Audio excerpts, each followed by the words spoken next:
Sudah menjadi rahasia umum, berbagai kekurangan ini telah kita temui. Pasangan calon presiden dan wakil presiden, Anies Baswedan Muhaimin Iskandar menanggapi hasil rekapitulasi Pilpres dari KPU. Anies dan Cak Imin mengaku akan mematangkan persiapan untuk mengajukan gugatan ke MK berdasarkan temuan dari tim hukumnya. Assalamualaikum warahmatullahi wabarakatuh. Salam sejahtera untuk kita semua. Saudara-saudara sekalian, hari ini KPU telah mengeluarkan pengumuman resmi yang hasilnya dalam versi KPU telah kita dengar bersama. Tapi dalam sebuah pemilihan, proses itu tidak kalah penting daripada hasilnya. Proses pemilihan itu penting untuk dipastikan terbuka, adil, jujur, bebas dari berbagai macam tekanan. Untuk apa? Untuk menjamin bahwa semua suara yang memenuhi syarat akan didengar dan akan dihormati. Proses pemilihan ini penting untuk dijaga agar memastikan legitimasi, kepercayaan, dan inklusivitas dalam hasilnya. Tanpa proses yang kredibel, legitimasi calon yang terpilih atau legitimasi keputusan bisa menyebabkan keraguan. Maka menjaga integritas pemilihan adalah fundamental untuk kelangsungan demokrasi dan untuk terpenuhinya aspirasi masyarakat secara keseluruhan.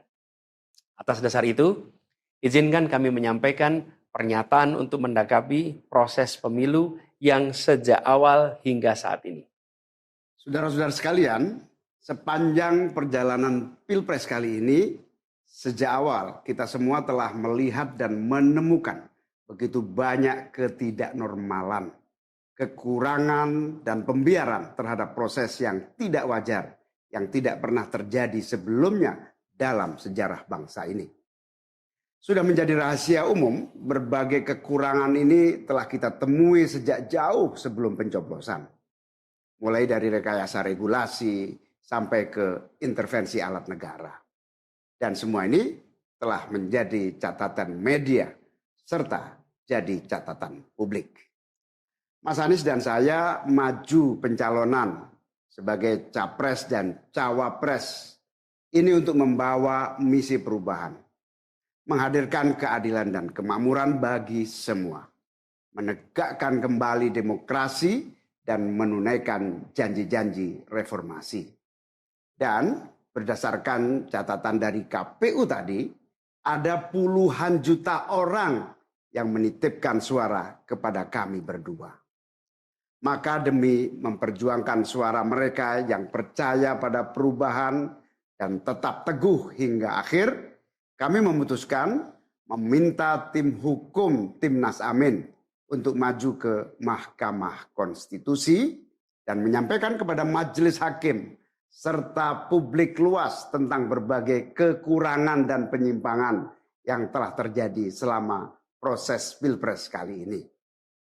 Terlalu banyak temuan-temuan tentang proses demokrasi yang tidak berintegritas ini yang telah dikumpulkan oleh tim hukum Timnas Amin.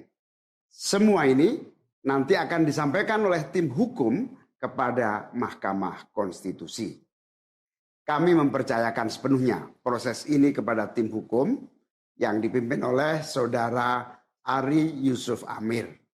Dan tentu dikawal dan didukung sepenuhnya oleh tim Amin di bawah kepemimpinan Kapten Muhammad Saugi.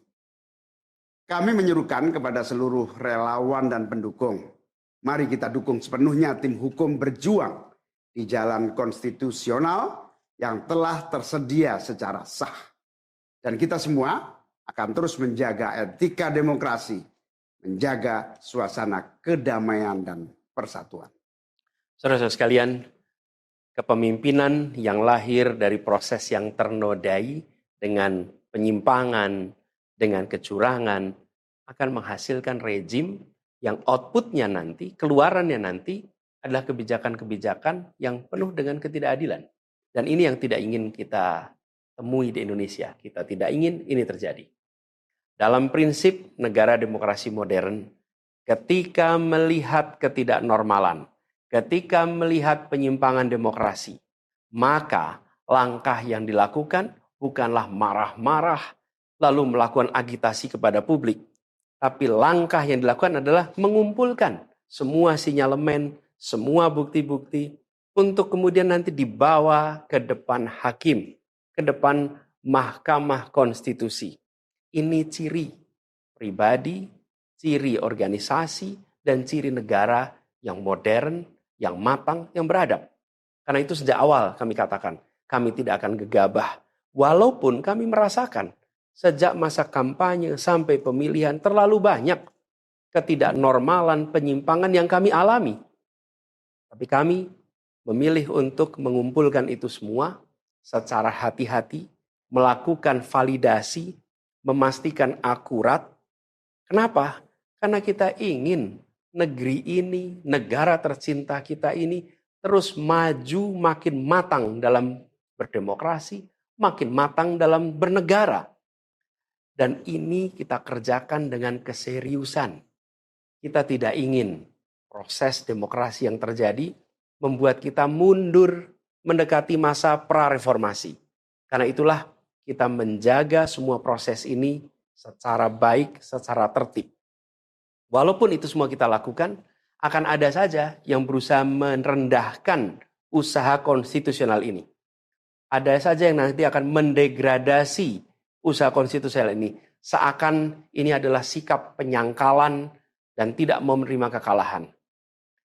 Izinkan kami tegaskan di sini.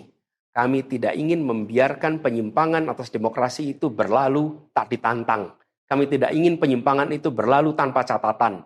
Kami tidak ingin ini menjadi presiden yang buruk bagi generasi-generasi yang akan datang. Biarlah cukup berhenti sampai di sini. Jangan ada pembiaran. Bila penyimpangan, pelanggaran dibiarkan, dia menjadi kebiasaan. Bila kebiasaan dibiarkan, dia menjadi budaya. Kita tidak ingin budaya demokrasi kita penuh dengan ketidaknormalan. Kita ingin mengembalikan demokrasi kita menjadi demokrasi yang penuh dengan kewarasan. Demokrasi yang mengedepankan adab. Ini yang harus kita kerjakan. Karena itulah kenapa kita memilih jalur ini. Karena kita ingin agar pengalaman ini nantinya tidak menular. Tidak menular kemana? Ke pemilihan-pemilihan berikutnya. Baik pilpres, nanti akan ada ratusan pilkada, akan ada pileg tingkat 1, tingkat 2, yang tidak boleh mengalami yang pernah kita saksikan sama-sama. Walaupun kami sadar, kita ini dalam situasi yang tidak normal. Banyak yang menyampaikan kepada kami, bahwa kemungkinan untuk bisa mendapatkan keadilan itu, kemungkinannya amat kecil. Berbagai pihak mengatakan, ini lembaga-lembaga negara yang terkait penyelenggaraan pemilu, terkait penyelenggaraan sengketa, telah terkooptasi oleh oknum-oknum yang sudah terbukti melanggar etik.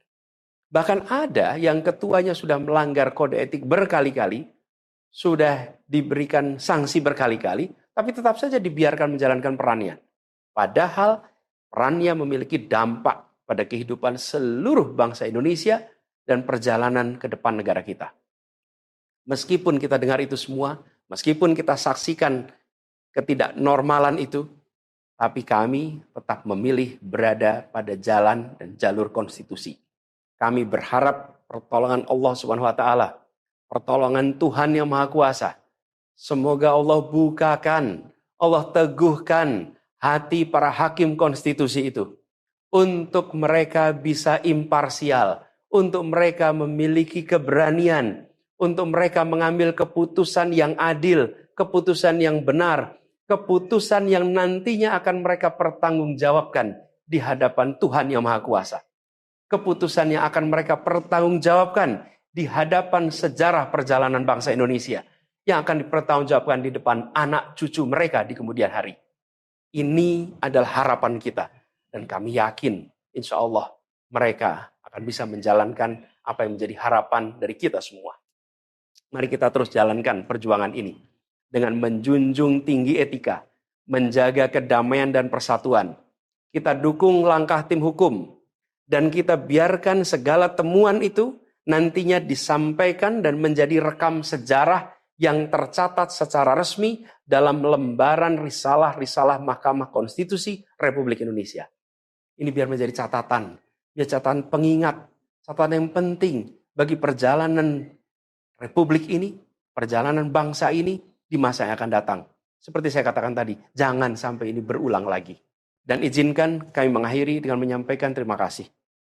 Kami sampaikan terima kasih kepada semua yang telah bekerja keras, kepada seluruh tim yang telah bekerja sepenuh hati, dengan luar biasa hingga tuntas, dan kepada seluruh pendukung, seluruh simpatisan yang tak henti menguatkan kami.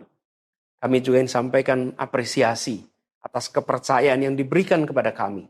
Dan izinkan kami juga mengirimkan rasa apresiasi kepada orang-orang berintegritas yang ada di dalam penyelenggaraan pemilu. Orang-orang yang memilih untuk menjaga integritasnya, yang tahan dalam tekanan, tak goyang dalam iming-iming, tapi tetap bekerja dengan jujur, dengan berintegritas untuk menghasilkan pemilu yang baik. Terakhir, kami ingin tegaskan sekali lagi, apapun takdir yang ditetapkan oleh Allah Subhanahu wa taala, oleh Tuhan Maha Kuasa nanti, kami akan bersama dengan gerakan perubahan. Insya Allah gerakan ini akan terus bergulir, membesar ke depan, dan membawa perubahan-perubahan yang baik, perubahan-perubahan yang diperlukan oleh bangsa ini. Terima kasih, salam hormat untuk semua. Semoga Allah Subhanahu wa taala meridhoi perjuangan kita. Assalamualaikum warahmatullahi wabarakatuh. Jangan lupa follow, like, dan subscribe sosial media Tribun Jateng. Download Tribun X sekarang. Menghadirkan lokal menjadi Indonesia.